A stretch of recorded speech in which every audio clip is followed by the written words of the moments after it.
All right. Well, hi.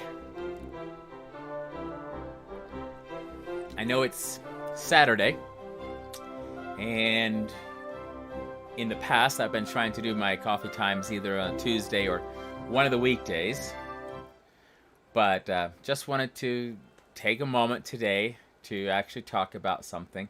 We, I have some coffee here. Actually, it's because of the time of day. I already had some caffeine earlier this morning, and so now this particular one is decaf coffee. And this week I've been working on taxes, and so I have a CPA, but I get a lot of my work that accounting I have to do in preparation to send out. And so one of the things that happens when I'm working at end of the year type things like this is there's deadlines and there's lots of information. And for me right now, there's at least 4 different tax returns that I have to take care of, with the movies and with our film companies, and just between all of it, there's 4 different ones that I have to prepare all the information for and send out there. And so what'll happen is something that reminds me of when I was, back in 5th grade. Now, when I was in 5th grade, I was in an Amish one-room schoolhouse, and one of the things that was happening back then was that we had different amounts of us in each class. And so in my particular class, there were a handful of us, and I had transferred in from out of state. We were in this school the first time, and actually all of us had been there except for one of my classmates. He had been in this school under the same teacher for longer than the rest of us had. And what happened in 5th grade was that evidence showed up that the 3rd grade material had not been properly learned by one of the students back a couple, 2 years prior.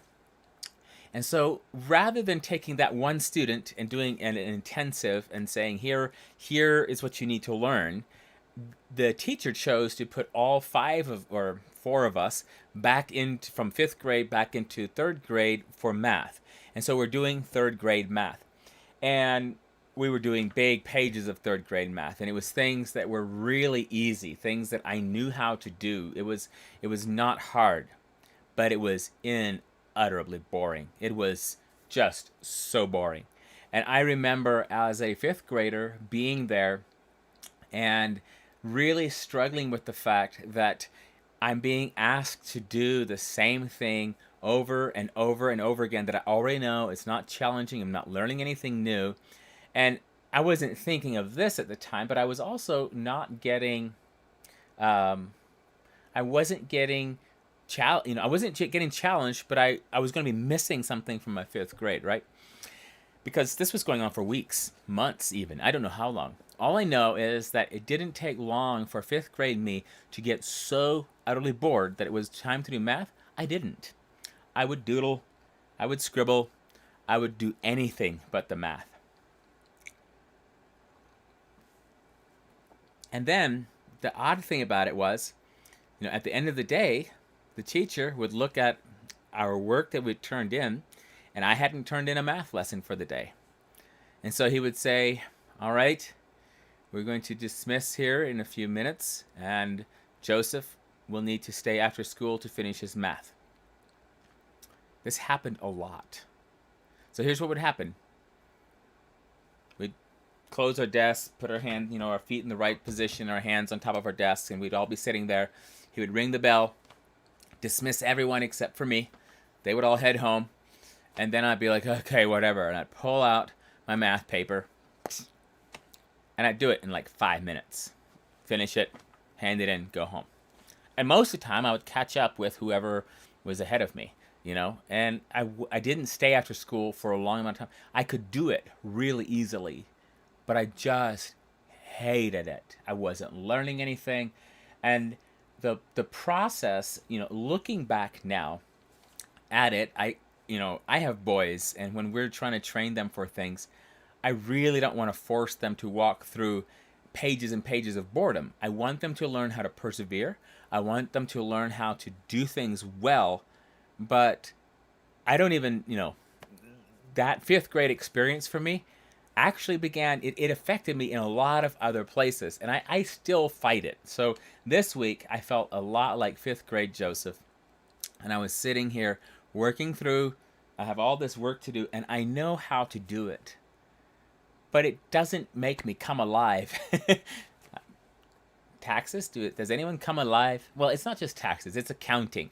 I do like to see the math work, when things work correctly in taxes, but it was one of those times where I just was feeling that same drag on me, and I just was like feeling the black cloud, like there's nothing for me. I have to do all of this. Oh, and there's also the end of the year accounting for the church that I also am responsible for. So 5 different things that I'm responsible for at the end of the year, beginning of the year, that are not in my area of gifting. Not that, and this is what I have to clarify on, is it's not that it's hard. Some of it is. Sometimes I'm like, oh, brother, and I have to go read some IRS form and be like, what are we supposed to do? And I have to figure out how to ask the question to the CPA or to our attorney so I know what we're doing, so we're not breaking some law. And so I try so hard to do it correctly, right? But just as in fifth grade, it wasn't that the material is that hard, because up until fifth grade, math, not my favorite class, but it was just a guaranteed good grade. It was going to be a good grade on my report card, and so I liked it, from that regards. I could finish it, I could be done, it would be awesome, and I didn't have to stress about it. Math is concrete, makes sense. The rules are always the same. They don't change the rules. I loved English and grammar and writing and composition and all of those classes. I loved those. But it wasn't always an easy class because they would change things up on me, where to use quote marks, where to use commas, all that stuff. Like to this day, I struggle with how all I'm supposed to put commas into something. I'll put a comma where it doesn't belong, and then because of my German heritage, I will start capitalizing things that shouldn't be capitalized because in German we do, and stuff like that. So all that to say that there are times in life when I hit it, and I'm sure you hit it too, where you know what you should do, you know the right thing to do, you it's not that hard, you can do it, but you just don't feel like it. And I know in talking with different people talking about this, sometimes people are like, well, if you have brain fog, you need to do that. No, I don't have brain fog. If you don't feel well, no, I feel perfectly fine. I'm not dealing with brain fog or any of those. I just don't want to do it. And so if you were my teacher, and this was what happened after the 5th grade or 6th grade, I forget exactly where, my mom became our teacher, and she was teaching a handful of us at home. And I remember in 7th grade, I had my 7th grade math book, and this was actual 7th grade math. And so I tore into it. I loved it, was doing great with it. But along about, I don't know how many weeks in, I kind of got thinking back on this whole math thing, and pretty soon I was kind of in the doldrums and going through it, and Mom got so exasperated with me, like, why won't you do your math? And I'm like, and did I like math? Well, I didn't hate it. It was okay. And this was exciting math again. It was 7th grade math, and I was actually learning something. It was not like it had been back in the 5th grade, but that just, it's a character trait that I have had to fight a lot over the years, is how to now overcome this habit of, and what my mom was frustrated with is she would see me back there, and I would have my scratch paper and I would have a pencil, and I would look busy, and then she'd come by and check on my work, and I hadn't done a single thing, but I looked busy.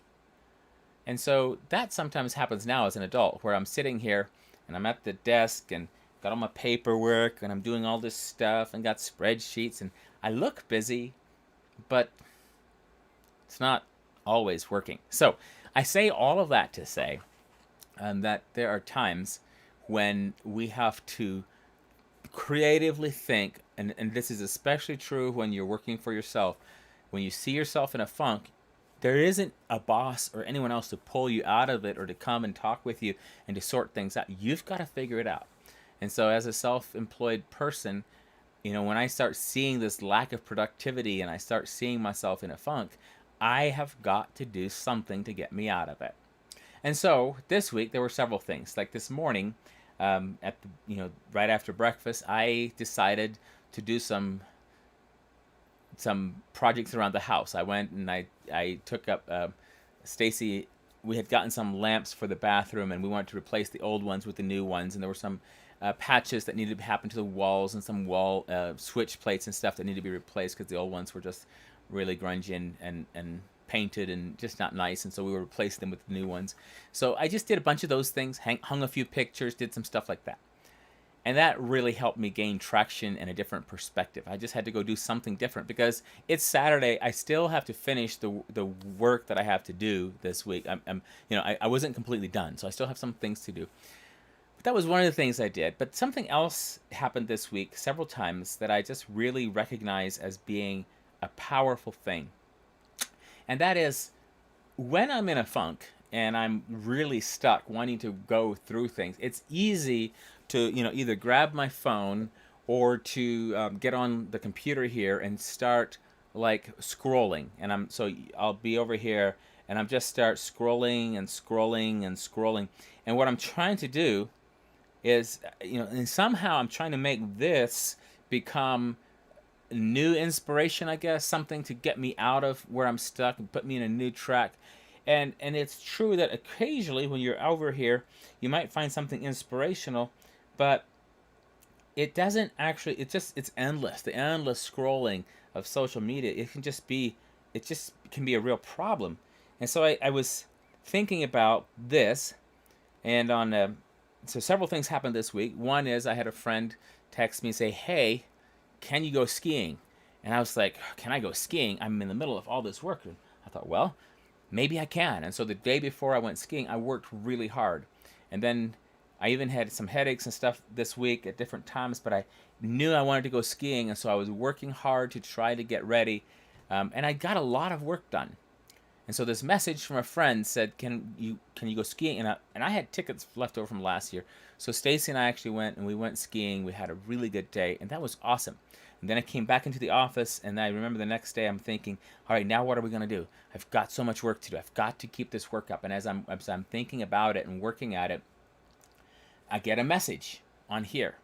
And it's from a friend, and he's just encouraging me, sends me an encouraging message middle of the week. I'm like, wow, that's awesome. I need this encouragement. And so later, as I was interacting, and not just with him, but with a bunch of others, I had started, I have so many people have reached out in different ways that I have to, every so often I'll go back into my Facebook Messenger and I'll just take a block of them and I'll just respond to, 5 or 6 at the same time. I'll respond to everyone, and then I'll have a conversation with people, and through that I have some really encouraging times. Actually, it's way better than just scrolling on Facebook, but being on Messenger. But it's just, because of breaking the silence, I have too many messages right now that I can't always follow up, and sometimes it's hard to determine what something is. But it reminded me, these messages and actually interacting reminded me of this Bible verse, and so I went and looked it up, and I just wanted to share it here. As cold water to a weary soul, so is good news from a far country. And when someone sends you a message, it's usually, it could be, I guess, it could be coming from my wife in the next room or something, right? So it could be real close. So it could be a message, but a lot of times taking the time to send someone a personal message is so much more encouraging, for me anyway, than it is to just see a status on social media. And so I was thinking about that. And really, that is what I wanted to... I don't have a whole lot that I wanted to share. Honestly, I have a lot of things I want to talk about and share, but last week I had too many books I wanted to talk about, and it was too much. And so I don't want to do that this week. I want to be a little more precise, and actually I still have a few more things I want to do this afternoon, and so but I wanted to be here and talk briefly. So, messages, whether it's a message on your phone, whether it's a message where someone sends you a card and you get a card, whether it's a letter, whether it's an email, whether it's a phone call. In the past week I've had several lengthy phone calls with people. One was a relative of mine from, and we talked once in a great while, but we talked for several hours on Sunday night, and it was really encouraging, and just to hear again what God did in someone else's life. We talked about things that happened, 30 years ago, 40 years ago, when I was just barely a kid yet. Actually talked about things.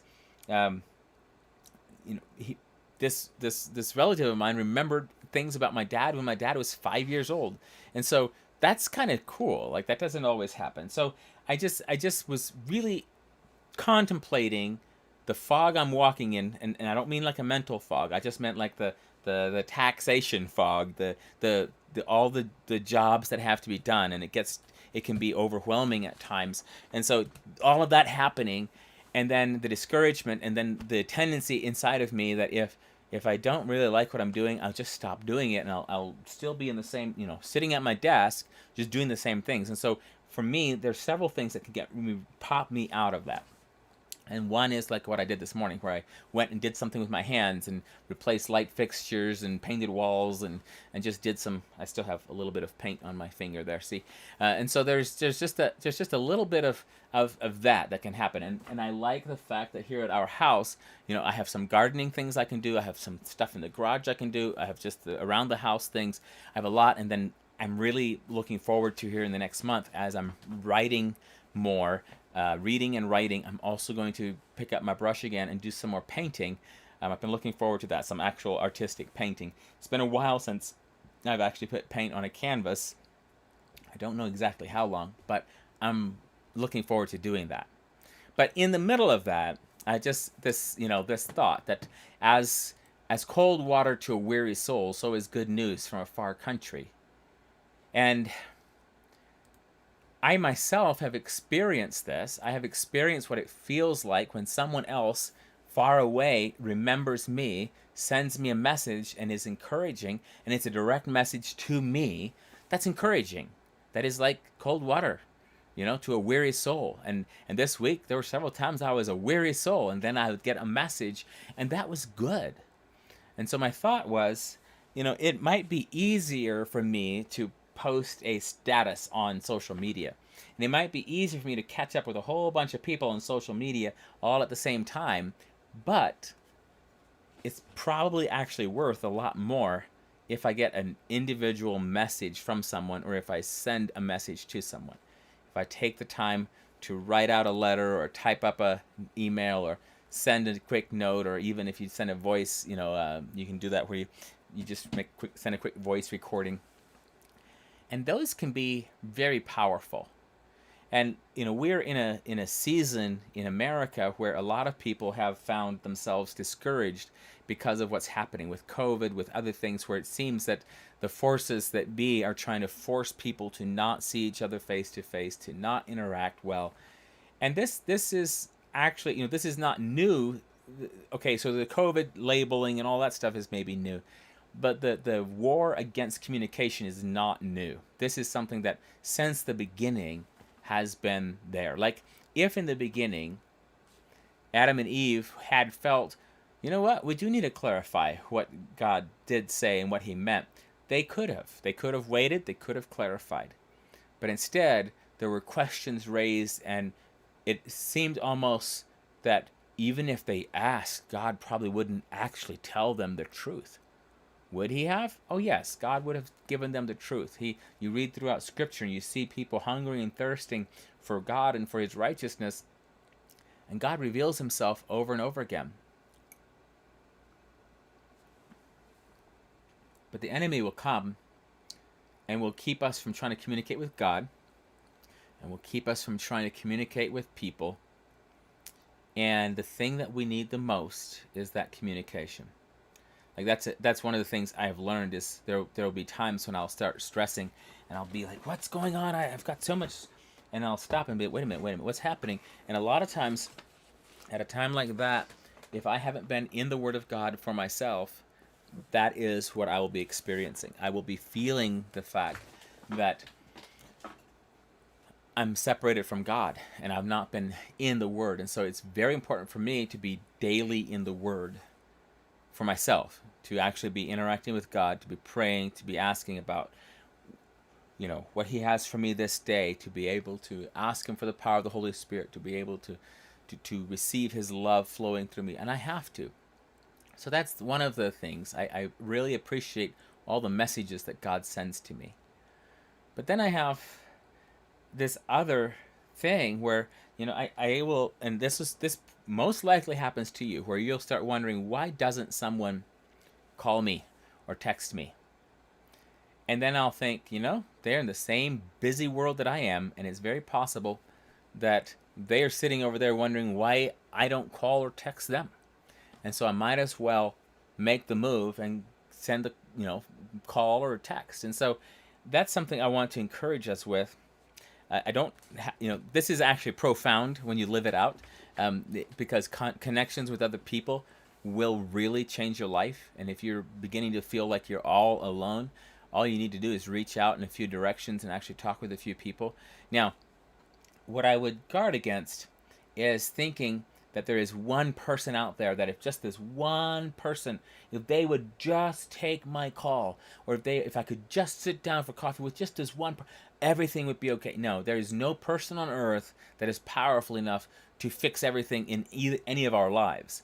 And so whether it's someone that we think could, or, and this can be anything from a relationship that's maybe broken, not by us, but by the other party. It could be, this could be someone in the industry. I remember 15 years ago being quite, maybe it wasn't quite, it was almost 15 years ago. I was really trying to figure out how I could get into film. And at the time I thought, well, if I could just sit down with one of the Kendrick brothers, it would solve everything. But it wouldn't have, because at the end, even if I would have met with them, like, the best thing they could have told me was, to Joseph, you need to seek God and do the next right thing and see where it leads. And then if I would have done that, I would have ended up in the same place I did, because I never was able to meet with them. I had to just, sit down, seek the Lord, do the next right thing, and day after day. And when the time was right, God was the one who blessed me and led me into the journey that I was on. And it wasn't something that a Kendrick brother could have done. At the time, I kind of felt like surely they could fix my problems, but there is nobody else that can fix that problem. We have got to follow. However, there are people that can encourage us along in the path. And I remember reaching out to some men, and I think this was Paul Swee up in Austin, Texas at the time. And we had lunch together one day, and I was pouring out to him all the ways that I want to serve God. And he was just listening, and he was just listening, and he and I think it was Gil Bates was the other. There were two men that listened to me at this season of my life, and they both said something very, very similar. And I don't remember the exact words, but the way I applied it to my life was, the question was, Joseph, is there something in your life that you believe so strongly that God has called you to do, that you're willing to do it, even if that means you have to earn all the money to pay for every bit of it yourself? I don't know if that makes any sense, how I just said it, but the message that I was getting from both of the men was, if God has called me to do it, and I really believe it, and I believe it that much, I should be willing to sacrifice, to have 2 or 3 jobs if necessary, to make the dream happen. I was thinking that if God has called me, then I just needed to tell enough people about it, and sooner or later, someone would finance the dream in my life. And the messages that I got from these men, and this was face-to-face conversation, this was phone calls, this was text messaging, and even a few emails. But in all of it, what they were encouraging me was to not limit myself to sitting and waiting for people, but to wait on the Lord instead, and myself to wait on the Lord. And it was good messaging. It was messaging that I needed as a young man in my 20s. And it was powerful what God did because of that messaging that they sent to me.